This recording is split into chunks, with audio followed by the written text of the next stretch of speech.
العالمین والصلاة والسلام علی سید الانبیاء والمرسلین قال اللہ تعالی وتبارک فی القرآن المجید والفرقان الحمید لقد کان لکم فی رسول اللہ اسوۃ حسنہ صدق اللہ العظیم اللہم صلی علی سیدنا و مولانا محمد وعلی آل سیدنا و مولانا محمد وبارک وسلم۔ حمد و صلات کے بعد عزتوں کی مسند پر جلوہ فراز عالی مرتبت ذی وقار محترم محتشم علماء کرام اور واجب الاحترام ذوی الاحتشام برادران اسلام، السلام علیکم ورحمۃ اللہ وبرکاتہ۔ باتوفیق باری تعالیٰ مجھے اور آپ کو حضور علیہ السلام کے ذکر جمیل کی سعادت حاصل ہو رہی ہے۔ اللہ کی بارگاہ میں دعا گو ہوں کہ اللہ تعالیٰ میری اور آپ کی شرکت کا ایک ایک لمحہ قبول فرمائے اور قابل عمل باتوں پر توفیق عمل نصیب فرمائے۔ بیٹا اس کے نا ایکو آف کر دی، آواز دو بار آتی ہے، ایک ساتھ دی آواز کر دی، اللہ آپ کو جزا عطا فرمائے۔ یقیناً حضور علیہ السلام کا ذکر اہل ایمان کے لیے باعث تسکین ہے۔ جب کسی کے لبوں سے وہ اپنے یقیناً حضور علیہ السلام کا ذکر اہل ایمان کے لیے باعث تسکین ہے۔ جب کسی کے لبوں سے وہ اپنے آقا و مولا کا نام نامی اسم گرامی سنتے ہیں تو ان کے دلوں میں ایمان کی حرارت بڑھتی چلی جاتی ہے۔ اور ایسا ہو بھی کیوں نہ کہ میرے حضور علیہ السلام کا ذکر ہے بھی تو اتنا ہی میٹھا۔ آپ ساری دنیا کے شہد اکٹھے کر کے نچوڑ دیجئے، اتنا رس پیدا نہیں ہوگا جتنا ایک بار محمد کہنے سے پیدا ہوگا صلی اللہ علیہ وآلہ وسلم۔ یہ نام کوئی کام بگڑنے نہیں دیتا، یہ نام کوئی کام بگڑنے نہیں دیتا، بگڑے بھی بنا دیتا ہے نام محمد صلی اللہ علیہ وآلہ وسلم۔ تو یہ میری اور آپ کی خوش قسمتی ہے، یہ میری اور آپ کی فیروز بختی ہے کہ اللہ تعالیٰ نے مجھے اور آپ کو حضور علیہ السلام کے ذکر کی توفیقات عطا فرمائی ہیں۔ میں اپنے میزبان عالی مرتبت سے لے کر شرکائے مجلس میں ایک ایک شخص کو ذکر رسول کریم صلی اللہ علیہ وآلہ وسلم کے انعقاد پر مبارکباد بھی پیش کرتا ہوں اور شکریہ بھی ادا کرتا ہوں کہ آپ نے اس کار خیر میں مجھے بھی سعادت عطا فرمائی۔ میرے بالخصوص دوست محترم ہمارے ساتھی ہارٹ اٹیک کا مجھے بتایا تو ایک دم دھچکا سا لگا۔ اللہ تعالیٰ ان کو حضرت کو صحت کاملہ عطا فرمائے، شفائے عاجلہ عطا فرمائے، ذکر رسول صلی اللہ علیہ وآلہ وسلم کی برکات نصیب رہے۔ حضور علیہ السلام کی سیرت طیبہ کے کچھ پہلو آپ کے سامنے بیان کر کے بات مکمل کر لینا چاہوں گا، اس دعا کے ساتھ کہ اللہ تعالیٰ مجھے اور آپ کو قابل عمل باتوں پر توفیق عمل نصیب فرمائے۔ یقیناً میں نے عرض کیا کہ حضور کی سیرت ہی انسانیت کے لیے رشد و ہدایت کا روشن مینار ہے اور ہمیں تعلیمات پیغمبر سے ہی روشنی حاصل کرنا ہوگی۔ اللہ کے رسول صلی اللہ علیہ وآلہ وسلم جب ان کی ولادت ہوئی تو 7 دن تک اپنی والدہ حضرت آمینہ سلام اللہ علیہ کا دودھ پیا۔ 8ویں دن یہ اعزاز دشمن اسلام ابو لہب کی کنیز سویبہ کو حاصل ہوا۔ اس نے حضور علیہ السلام کو دودھ بھی پلایا اور دیکھ بھال بھی کی۔ یہ چند دن کا دودھ تھا، یہ چند دن کی ہی دیکھ بھال تھی، لیکن میرے آقا نے سویبہ کے اس احسان کو بھی پوری زندگی یاد رکھا۔ مکے میں تھے تو میری ماں کہہ کے پکارا کرتے، مدنی دور آیا تو یہاں مدینے سے ان کے لیے کپڑے بھی بھجوایا کرتے اور رقم کا بھی بندوبست کیا کرتے۔ یہ ہے شریعت، یہ ہے سیرت جو میرے حضور لے کر آئے۔ میرے حضور تشریف فرماتے صحابہ بیٹھے تھے کہ دور سے ایک بوڑھی خاتون کو اپنی طرف آتے دیکھا۔ آقا کریم علیہ السلام کی نظر پڑی تو میرے حضور اٹھ کھڑے ہوئے، میری ماں پکارتے ہوئے اور دوڑ لگاتے ہوئے ان کے قریب پہنچے، پھر کندھوں سے وہ چادر اتار کر نیچے زمین پر بچھا دی جسے میں اور آپ کائنات کا قیمتی اثاثہ سمجھتے ہیں۔ اپنی والدہ کو اس چادر کے اوپر بٹھایا، کان لگا کر گھنٹوں ان کی باتیں سنی، اور جب وہ بوڑھی خاتون خود اٹھ کر واپس جانے لگیں تو کسی نے راوی سے پوچھ لیا یہ آنے والی خوش قسمت خاتون کون تھی کہ حضور علیہ السلام نے کندھوں کی چادر ان کے قدموں کے نیچے بچھا دی؟ تو بتانے والے نے بتایا کہ تمہیں نہیں پتا، یہی تو حضور علیہ السلام کی رضائی والدہ حضرت حلیمہ سعدیہ سلام اللہ علیہا تھا۔ سگی ماں تو سگی ماں ہوتی ہے، میرے حضور علیہ السلام نے تو دودھ پلانے والی ماں کو بھی اتنی عزتیں عطا کی۔ ماں باپ کیا ہوتے ہیں یہ زمانے کو میرے حضور علیہ السلام نے آ کر بتلایا۔ آپ جانتے ہیں آقا کریم علیہ السلام تشریف فرما تھے کہ ایک نوجوان حاضر خدمت ہوتا ہے اور آ کر عرض کرتا ہے کہ حضور جی میں جہاد پہ جانا چاہتا ہوں، یعنی میں یہ چاہتا ہوں کہ میں ہاتھ میں تلوار پکڑ کر دشمنان خدا اور رسول کے اوپر ٹوٹ پڑوں اور اس راہ میں اپنی جان جیسی متاع عزیز پیش کر دوں۔ اتنے بڑے کام کی آنے والا اجازت طلب کرتا ہے۔ میرے حضور کیا فرماتے ہیں، احی والدہ کا، کیا آپ کے ماں باپ زندہ ہیں؟ قال نعم، جی حضور زندہ ہیں۔ قال ففیہما فجاہد، فرمایا جاؤ ان کی خدمت کرو، یہی تمہارا جہاد۔ ماں تڑپ رہی ہو، بیٹا جہاد کرے یا تبلیغ، اللہ کا قرب نہیں ملے گا جب تک ساتھ میں ماں باپ راضی نہیں ہوں گے۔ ماں باپ کو اس قدر اہمیت حاصل ہے، اس سے بڑا مقام و رتبہ شان و منزلت کیا بیان ہوگی کہ یہاں تک فرما دیا کہ جس کا باپ راضی ہے ہم ضمانت دیتے ہیں اس کا عرش کا رحمان بھی راضی ہے، اور جس کا باپ ناراض ہے اس کا عرش کا رحمان بھی ناراض ہے۔ کائنات کی قیمتی متاع جنت تھی، کھینچ کر کے ماں کے قدموں کے نیچے بچھا دی۔ مجھے بتائیے گا ماں باپ کو یہ رتبہ، یہ مقام، یہ عزت، یہ شرف کہاں سے ملا؟ جواب دو لفظی ہے، یہ فیض ہے آمینہ کے لال کا، یہ فیض ہے میلاد والے آقا کا۔ اللہ کے رسول صلی اللہ علیہ وآلہ وسلم نے ماں باپ کو یہ رتبہ، یہ مقام، یہ عزت اور یہ شرف عطا کیا۔ بیٹیاں کیا ہوتی ہیں یہ زمانے کو میرے حضور علیہ السلام نے آ کر بتلایا۔ آپ جانتے ہیں آقا کریم علیہ السلام کی تشریف آوری سے قبل معاشرے کی حالت انتہائی دردناک تھی۔ جب کسی شخص کو یہ خبر دی جاتی کہ اس کے ہاں بیٹی نے جنم لیا ہے تو شرم سے اس کا منہ کالا ہو جاتا۔ عزت اور آبرو بچانے کا ایک ہی راستہ ہوتا کہ ظالم باپ ماں کی ممتا بری گود سے پھول جیسی بیٹی چھینتا، گڑھا کھود کے دکا دے کر اوپر مٹی ڈال دیتا۔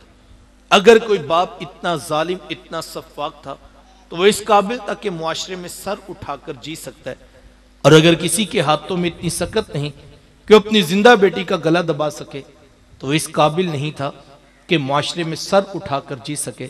یہ عرب معاشرہ ہے جس کو قرآن مجید فرقان حمید نے بھی بیان کیا ہے۔ وہ عملاً بیٹیوں کو ذبح کیا کرتے اور بہنوں کو زندہ درگور کر دیا کرتے۔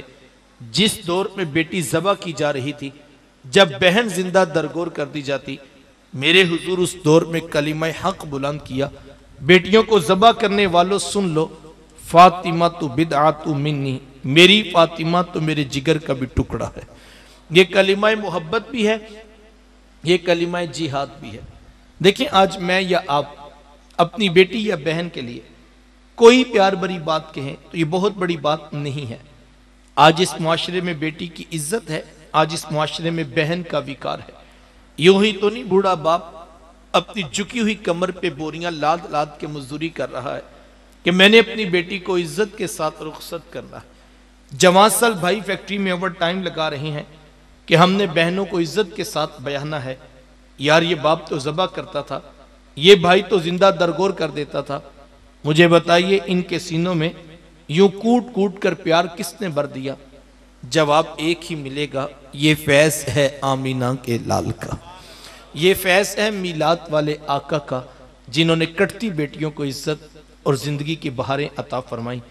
آقا کریم علیہ السلام ایک دن گھر تشریف لائے تو ام المومنین حضرت سیدہ عائشہ صدیقہ رضی اللہ تعالی عنہ عرض کرتی ہیں کہ حضور آج بڑا عجیب واقعہ ہوا۔ حضور میں عائشہ آج کیا ہوا؟ عرض کی حضور ایک حبشیہ نیاد عورت آئی اور اس نے دروازے پر آ کر صدا لگائی۔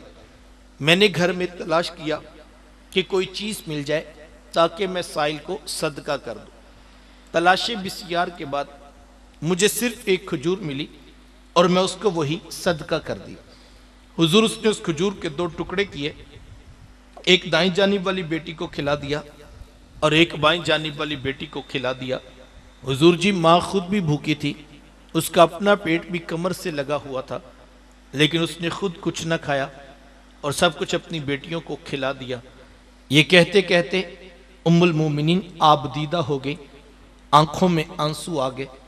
تو حضور فرمایا کہ سنو عائشہ، اگر کل قیامت کے دن ان بچیوں کی ماں کو جہنم میں جانے کا حکم ہو گیا تو یہی بیٹیاں درمیان میں آڑ بن کے کھڑی ہو جائیں گی کہ مالک ہم تو اپنی ماں کو جہنم میں نہیں جانے دیں گی، اللہ ان بچیوں کی سفارش قبول کر کے ان کی ماں کو جنت عطا کرے گا۔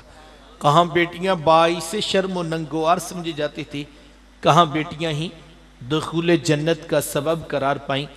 خود فرمایا جس کو اللہ نے 2 بیٹیاں یا 2 بہنیں عطا کی، پھر اس نے ان کی پرورش کی، ان کی تربیت کی، یہاں تک کہ ان کا نکاح کر دیا اور پھر پیچھے سے بھی اس نے خیر خبر رکھی، تو میرے حضور فرماتے ہیں اتنا خوش قسمت شخص ہے کل قیامت کے دن میرے اتنے قریب ہوگا جتنی یہ 2 انگلیاں آپس میں قریب ہیں۔ یہ اعزاز، یہ تکریم کس کو ملے گی؟ جس نے بیٹیوں سے وفا کی ہوگی۔ بہنیں کیا ہوتی ہیں؟ یہ زمانے کو میرے حضور علیہ السلام نے آ کر بتلایا۔ آپ جانتے ہیں آقا کریم علیہ السلام کی نہ کوئی سگی بہن تھی اور نہ کوئی سگا بھائی۔ میرے حضور در یتیم ہیں، لیکن جب رضاعت کا شرف عطا کرتے ہوئے میرے حضور حضرت حلیمہ سعدیہ سلام اللہ علیہا کے ہاں تشریف لے گئے تو آپ جانتے ہیں کہ ان کی ایک بیٹی تھی جن کا نام شیمہ یا شیمہ بتایا جاتا ہے۔ وہ رشتے میں حضور علیہ السلام کی رضائی بہن لگتی تھی۔ قبیلہ بنو سعد کے رواج کے مطابق شام کو جب مائیں کھانا پکانے لگتی تو بہنیں اپنے بھائی گود میں اٹھا کر باہر کھلے میدان میں لے آتی۔ ہر بہن کی گود میں اس کا بھائی ہوتا اور وہ اپنے بھائی کے حسن کے قصیدے پڑھ رہی ہوتی۔ اگر کسی کے بھائی کا رنگ کالا ہوتا تو وہ کہتی رنگ کالا ہے تو کیا ہوا، میرے بھائی کے نقوش دیکھیے کتنے خوبصورت ہے، اس کی اٹھی ہوئی ناک، اس کی جھیل جیسی خوبصورت آنکھیں تو دیکھو کتنی پیاری ہے۔ تو وہ نقوش کو معیار حسن قرار دیتے۔ اور اگر کسی کے بھائی کا رنگ گورا چٹا ہوتا تو وہ کہتی رنگ نہیں تو کچھ نہیں، حسن تو ہوتے ہی سارا رنگت میں ہے، میرے بھائی کا رنگ دیکھو کتنا خوبصورت ہے۔ تو یہ بحث مباحثہ چل رہا ہوتا اور کوئی بہن بھی ہار ماننے کو تیار نہ ہوتی۔ اتنے میں ایک سمت سے حضرت شیمہ اپنا ویر محمد اٹھا کے لے آتی اور کہتی ذرا میرے ویر کا مقابلہ بھی تو کرو نا۔ تو وہ کہتی نہیں نہیں شیمہ تیرے ویر کا مقابلہ تو نہیں نا، تیرا تو ساروں کا ہی سردار لگتا ہے۔ کتب میں آتا ہے حضرت شیمہ کا سر فخر سے بلند ہو جاتا اور وہ حضور علیہ السلام کو سینے سے چمٹا لیتی اور دعا دیتی ربانا اب کیلانا محمدہ، انشاءاللہ میرے ویر محمد کو نظر نہ لگے۔ آج میں دیکھ رہی ہوں بچوں کا سردار ہے، کل اپنی آنکھوں سے دیکھو جوانوں کا بھی سردار بنے۔ زندگی کے لیل و نہار گزرتے گئے، حضرت شیمہ کی شادی ہوگی۔ مدنی دور کی کہانی ہے اور اتفاق یہ ہوا کہ جس قبیلے میں حضرت شیمہ کی شادی ہوئی تھی، حضور علیہ السلام کے صحابہ کی لڑائی اور جنگ اسی قبیلے کے ساتھ ہوئی۔ ان کے کچھ بندے قتل کر دیے اور کچھ کو قیدی بنا کر صحابہ اپنے ساتھ لے آئے۔ عرب کے رواج کے مطابق قیدیوں کو چھڑانے کے لیے قوم کے سردار فدیہ اور فنڈ اکٹھا کرنے نکلے۔ ہر دروازے پر دستک دیتے اور فنڈ مانگتے۔ چلتے چلتے حضرت شیمہ کے دروازے پر بھی پہنچ گئے۔ دستک دی تو پوچھا کون؟ کہا قبیلے کے سردار ہیں، فنڈ اکٹھا کر رہے ہیں، تم بھی اپنا حصہ ڈالو۔ پوچھا یہ فنڈ کس لیے اکٹھا ہو رہا ہے، یہ رقم کی جمع کی جا رہی ہے؟ تو کہا کہ مدینے میں ایک شخص ہے، ادعائے نبوت رکھتا ہے، اس نے ہمارے لوگ پکڑ لیے ہیں اور ہم نے اپنے قیدی چھڑانے۔ تو پوچھا کہ ان کا نام کیا ہے؟ کسی کی زبان سے بے ساختہ نکلا محمد صلی اللہ علیہ وآلہ وسلم۔ ایک عرصے کے بعد حضور علیہ السلام کا نام سنا تھا، آنکھوں میں آنسو آ گئے۔ کہا انہوں نے تمہارے بندے پکڑے ہیں؟ کہا ہاں انہوں نے ہمارے لوگ پکڑے۔ کہا پھر فنڈ اکٹھا کرنا چھوڑو، صرف مجھے ساتھ لے چلو۔ کہا تم کیا کرو گی؟ کہا تمہارے قیدی چھڑا کے لاؤں۔ کہا تم ان کو جانتی ہو؟ کہا ہاں ہاں تمہیں نہیں پتا، وہ میرے بچپن کے ویر اور بھائی لگتے ہیں، میں تمہارے قیدی چھڑا کے دکھاؤں۔ حضرت شیمہ قبیلے کے سرداروں کو ساتھ لیا اور حضور علیہ السلام کے خیمہ نوری کی طرف سفر شروع کیا۔ یہ وہ وقت تھا جب ادب کی آیات نازل ہو چکی تھی۔ خبردار میرے رسول کی آواز سے آواز بھی اونچی نہ کر، ورنہ زندگی کی ساری کمائی غارت کر دوں۔ صحابہ ننگی تلواروں سے در حبیب پہ پہرا دے رہے تھے۔ حضرت شیمہ اس خیال سے کہ میں تو اپنے بھائی کو ملنے جا رہی ہوں، جب آگے بڑھنا چاہا تو پہرے داروں نے تلواریں سونت دی۔ رک جا دیہاتی عورت، جانتی نہیں آگے کوچہ رسول ہے، آگے تو بغیر اجازت جبریل نہیں جا سکتے، تو کون؟ روایت میں آتا جب راستہ روک دیا گیا، تلواریں سونت دی گئیں، تو حضرت شیمہ نے یوں ہاتھ سے تلوار کو جھٹک کے کہا خلو سبیلی وعلموا انا اخت نبیکم، کہا میری راہیں چھوڑ دو، جانتے نہیں میں تمہارے نبی کی ہی باجی اور بہن لگتی ہوں۔ یہ آواز کانوں میں پڑی، صحابہ کی آنکھوں پر پلکوں کی چلمنے آگے، نگاہیں نیچی کر دی، تلواریں پیچھے ہٹا دی۔ حضرت شیمہ پورے پروٹوکول سے حضور علیہ السلام کے خیمہ نوری میں داخل ہوئی۔ میرے حضور جب دور سے بہن کو آتے دیکھا، حضور اٹھ کر استقبال کیا، مرحبا خوش آمدید پیش کرتے ہو فرمایا میری بہن آج کدھر کو آنا ہوا؟ عرض کی حضور آپ کے بندوں نے ہمارے کچھ لوگ پکڑ لیے ہیں، میں ان قیدیوں کو چھڑانے کے لیے آئی ہوں۔ سنو بھائیو، اللہ کے رسول نے کیا ارشاد فرمایا؟ حضور فرمایا میری بہن تو نے آنے کی زحمت کیوں گوارا کی؟ تو گھر بیٹھے بھی پیغام بھیج دیتی، میں محمد تیرے کہنے پہ ہی ساروں کو چھوڑ دیتا۔ زمانے کو عملاً بتایا دروازے پر بہن کا آنا کتنا معتبر، پھر چند جوڑے، کچھ گھوڑے، بہت سارا ساز و سامان، اور میرے حضور خود بہن کو چھوڑنے کے لیے دروازے تک تشریف لے آئے۔ صحابہ نگاہیں نیچی کیے، حضور علیہ السلام کے ادب میں کھڑے تھے کہ حضور میں صحابہ میں جب بھی قیدی چھوڑتا ہوں پہلے تم سے مشورہ کرتا ہوں، آج پہلا موقع ہے میں قیدی بھی چھوڑ رہا ہوں اور میں نے مشورہ بھی نہیں کیا ہے۔ عرض کی اے بندہ نواز، آپ مالک کل کائنات، آپ جو چاہیں کریں، ہم کون ہوتے ہیں بھلا درمیان میں مشورہ دینے والے؟ لیکن حضور جی اتنا تو بتائیے آج کون سی خاص بات تھی کہ آپ نے مشورہ بھی ضروری نہیں سمجھا؟ حضور میں صحابہ آج میرے دروازے پر میری بہن آ گئی تھی۔ زمانے کو عملاً بہن کا رشتہ میرے محبوب علیہ السلام کی دہلیز سے ملا ہے۔ توجہ چاہوں گا، وقت سمٹ رہا ہے۔ جس دور میں بیٹی ذبح کی جا رہی تھی، جب بہن زندہ درگور کر دی جاتی، جب ماں جیسا رشتہ بھی منڈیوں اور بازاروں میں بک جاتا تھا، اس دور میں بیوی کی کیا حیثیت ہوگی؟ جبکہ آج کی اس تہذیب یافتہ دور میں بھی کچھ لوگ بیوی کو پاؤں کا جوتا خیال کرتے۔ یہ زمانہ جاہلیت کی بات ہے۔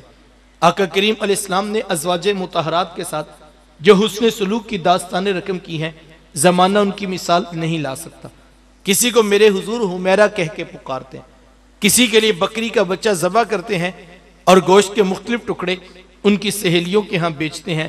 حضور کثرت کے ساتھ حضرت خدیجہ الکبریٰ رضی اللہ تعالیٰ عنہ کا ذکر کیا کرتے۔ حضرت سیدہ عائشہ صدیقہ رضی اللہ تعالیٰ عنہ فرماتی ہیں کہ میرا جو ان سے رشتہ تھا ایک دن زبان سے بے ساختہ نکل گیا کہ حضور اللہ نے آپ کو بہتر ازواج عطا کر دی اور آپ ابھی تک اس بوڑھی عورت کو نہیں بھولے۔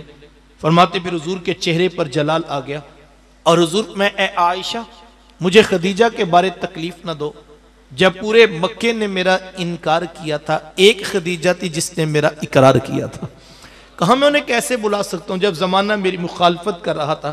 خدیجہ اس وقت بھی میرے سے محبت کی دعوے دار تھی۔ فرماتے پھر میں نے ہمیشہ محبتوں کا اظہار کیا اور یہی حضرت خدیجہ الکبریٰ رضی اللہ تعالی عنہ ہیں۔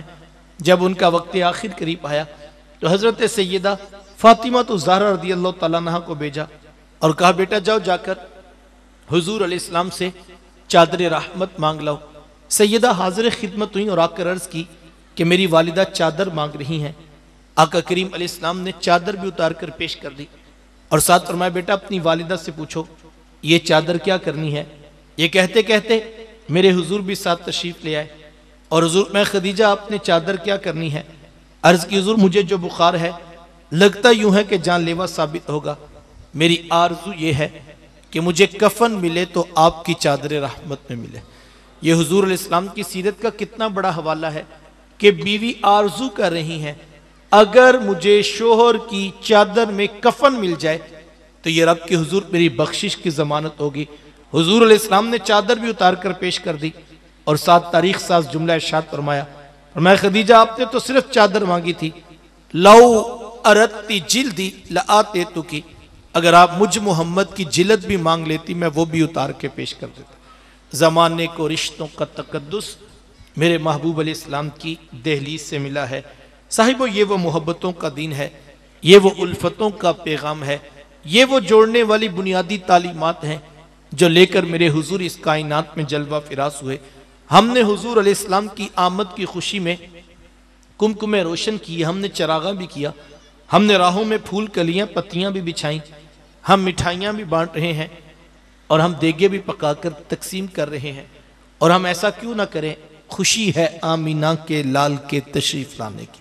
یقیناً یہ امور خیر باعث برکت ہیں، میں ان کی نفی نہیں کرتا۔ کوئی نادان ہوگا جو اس عنوان پر الجھ پڑے یا کوئی فتویٰ امت پر لگا دے، میں تو ایک سادہ سی بات کہتا ہوں، اور اگر سمجھ آ جائے تو شاید یہ ایک بات بھی کافی ہوگی۔ کیا خیال ہے یار، اگر حضور علیہ السلام کی آمد کی خوشی بھی نہیں منانی تو پھر کائنات میں خوشی بچتی کون سی ہے؟ خوشی ہوتی کیا ہے؟ خوشی کہتے کسے ہیں؟ اس کائنات کی سب سے بڑی خوشی یہ ہے کہ اللہ نے ہم جیسوں کو سونے محمد عطا کر دی۔ یہ کائنات عالم کی سب سے بڑی خوشی ہے، اور کاش کہ ہم اس کے اوپر غور کریں تو بہت ساری محبت کی راہیں خود بخود نکلتی چلی جائیں گی۔ تو یہ کمکمیں، یہ روشنیاں، یہ چراغ، یہ پھول، یہ کلیاں، یہ مٹھائیاں، یہ سب باعث برکت، لیکن یاد رکھیے گا یہ سب کچھ باعث برکت ہونے کے باوجود بھی یہ سب کچھ آغاز سفر ہے، یہ منزل نہیں ہے۔ منزل میرے حضور کی ذات ہے، منزل میرے محبوب کا پیغام ہے، منزل ان کی سیرت، منزل ان کا اسوہ نور ہے۔ ہمیں منزل کا سفر کرنا ہے، اور میلاد والوں کی منزل کیا ہے؟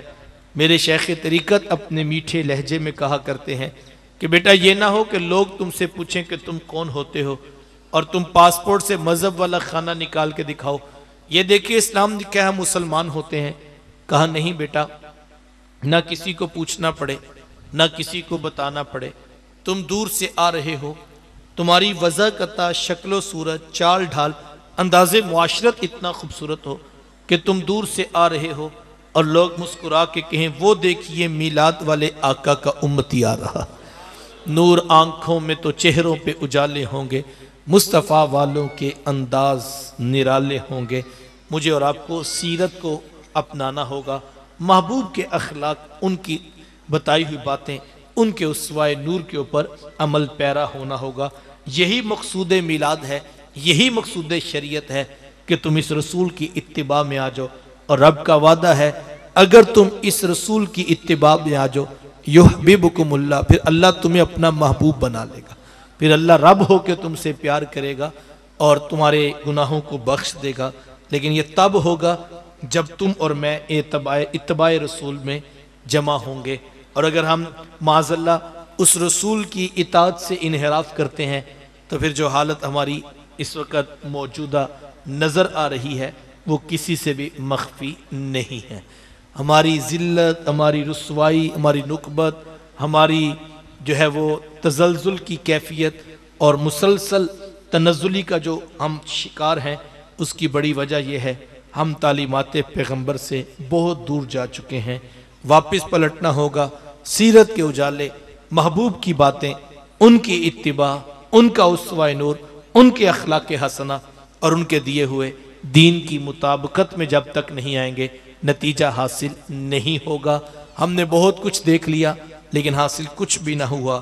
آئیے در حبیب پہ آئیے، آئیے در رسول پہ آئیے، آئیے سرکار دو عالم صلی اللہ علیہ وآلہ وسلم کی اتباع کو اختیار کیجئے۔ ان کی ہر سنت ہو ثاقب جان و دل سے بھی عزیز، ان کی ہر سنت ہو ثاقب جان و دل سے بھی عزیز، مصطفیٰ کی ذات میں یوں فنا ہو جائیے۔ اللہ مجھے آپ کو توفیقات عمل نصیب فرمائے۔ شدت کی گرمی میں آپ احباب جمع ہوئے، دوستوں نے دعوت پیش کی، اہل علم نے یہاں پہنچ کر جو ہے وہ سرپرستی فرمائی، سب کی کاوشوں کو اللہ قبول فرمائے۔ میرے میزبان عالی مرتبت محترم محمد عبد المجید مصطفی صاحب نے آپ کے علم میں ہوگا کہ یہاں پر قرآن مجید کی تعلیمات کو عام کرنے کے لیے فہم قرآن کلاس کا آغاز کیا ہے۔ میں آپ سب کو دعوت دیتا ہوں، یہ سالانہ جلسہ یقیناً باعث برکت ہے، اور محبوب کے ذکر میں ان کی یاد میں تو ایک لمحہ بھی گزرے تو وہ خیر اور برکت کا سبب ہوتا ہے۔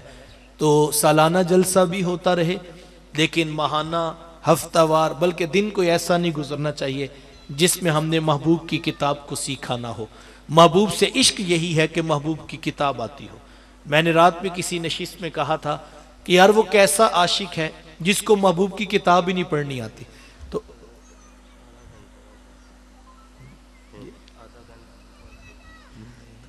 اثر پہنچنا مجھے صبح 5 بجے، پونے 5۔ اللہ سلامت رکھے، میں پھر کبھی انشاءاللہ حاضر ہوں گا، چونکہ وقت کے دامن میں گنجائش نہیں۔ تو خیر میں بات کر رہا تھا کہ جو عاشق ہے اس کو محبوب کی کتاب تو آنی چاہیے۔ وہ کیسا عاشق ہے جس کو محبوب کی کتاب ہی نہیں پڑھنی آتی؟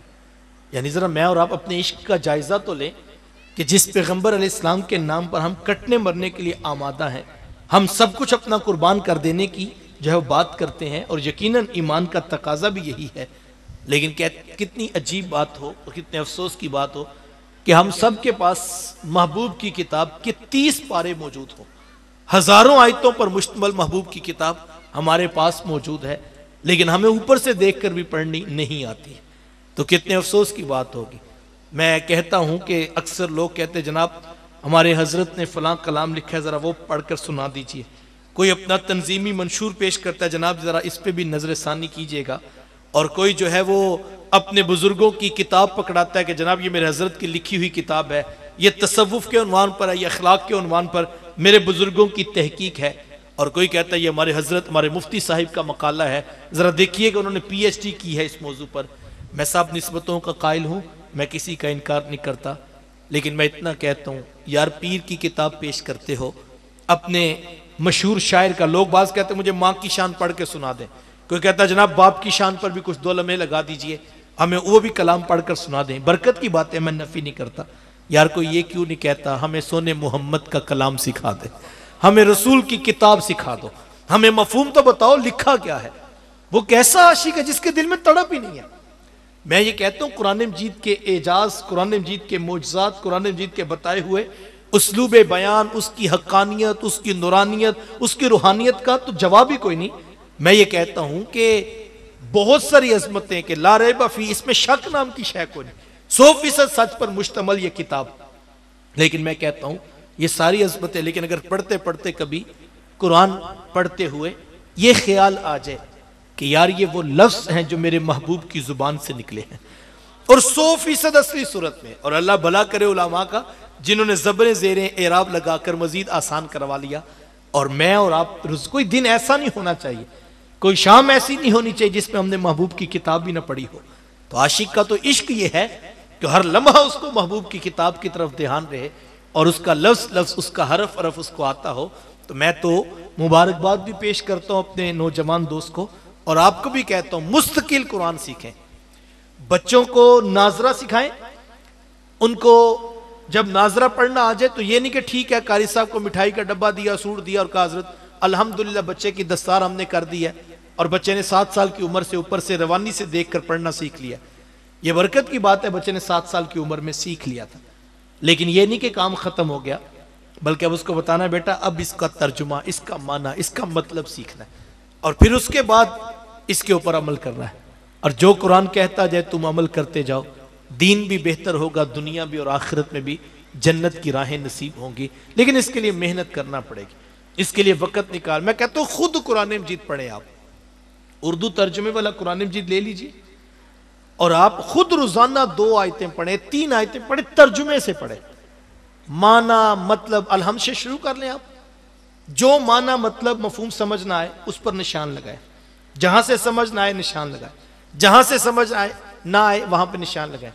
15 دن بعد، مہینے بعد ہمیں خوشی ہوگی، عبد المجید کہے کہ میرے گاؤں سے جناب 10 بندے آ رہے ہیں اور کچھ باتیں انہوں نے سیکھی ہیں، کچھ سمجھ نہیں آئی، تو آپ ذرا ٹائم دے دیں، میں ان کو لے کر آؤں گا اور ہم بیٹھ کر قرآن مجید جہاں جہاں سے سمجھ نہیں ہے وہاں سے سیکھ لیں گے.